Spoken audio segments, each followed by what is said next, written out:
In a small village near the edge of a wide forest lived a boy named Eli. The village had one long road, a stone wall, and houses with red roofs. People said nothing exciting ever happened there. Eli did not agree. He believed the world was full of quiet wonders. Eli was not loud or strong. He did not run faster than others. He did not talk much. But he had one special habit. He listened. He listened to people, to animals, and most of all, to the wind.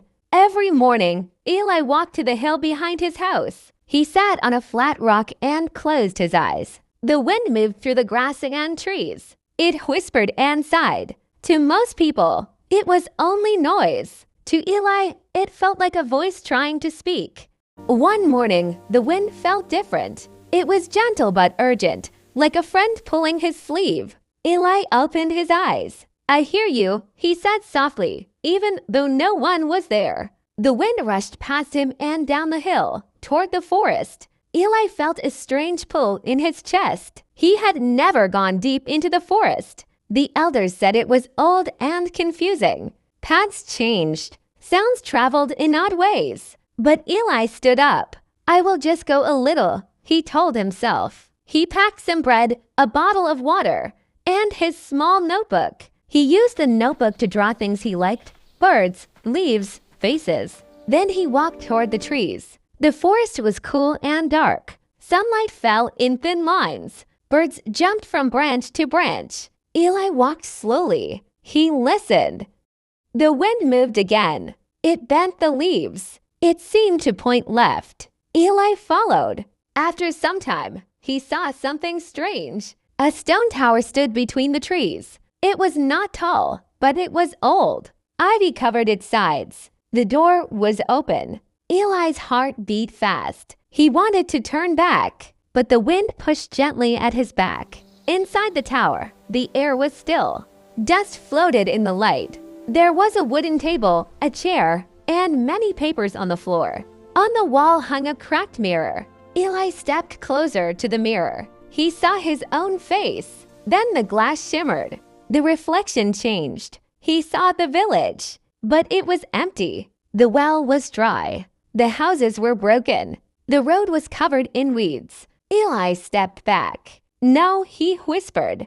A voice spoke from behind him. "You see what may come." Eli turned.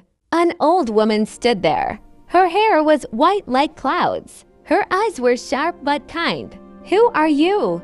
Eli asked. "I am the keeper of this place," she said. "Few come here now. What did I see?" Eli asked. "A future," the woman said. "One of many," Eli swallowed. "How do I stop it?" The woman smiled a little. "You listen well. That is why the wind chose you." "The wind?" Eli asked. "The wind carries warnings," she said. "Your village is forgetting how to listen. People rush. They take more than they need. They stop caring for the land." Eli thought of the river, lower each year. The trees cut for wood. The arguments in the square. "What can I do?" he asked. "You must help them remember," the woman said. "Not with fear. With patience." She handed him a small stone. It was smooth and warm. "When people hold this stone, they will hear what they ignore," she said. Eli took it carefully. "But know this," she added.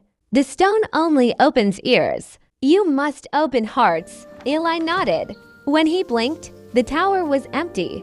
The woman was gone. The mirror was still. Eli walked home before sunset. The next day, he went to the well. Two men were arguing about water. Eli stepped between them. "Please," he said. "Hold this." He gave the stone to the taller man. The man laughed at first. Then his face changed. He went quiet.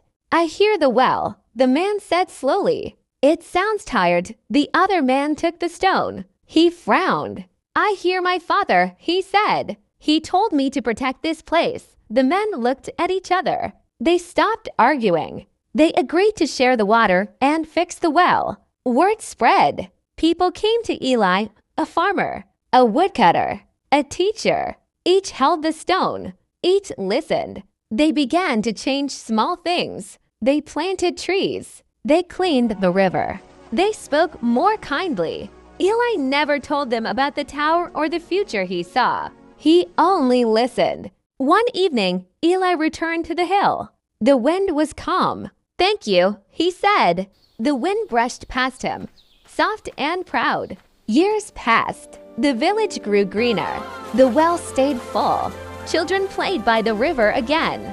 Eli grew older. He became a teacher. He taught children how to listen, not just with ears, but with care. One day, a young girl asked him, "Do you still hear the wind?" Eli smiled. "Yes," he said. But now, it does not worry as much. He looked at the trees, the road, the people. The world was still full of problems, but it was also full of voices. And more people were finally listening. And the wind, at last, could rest.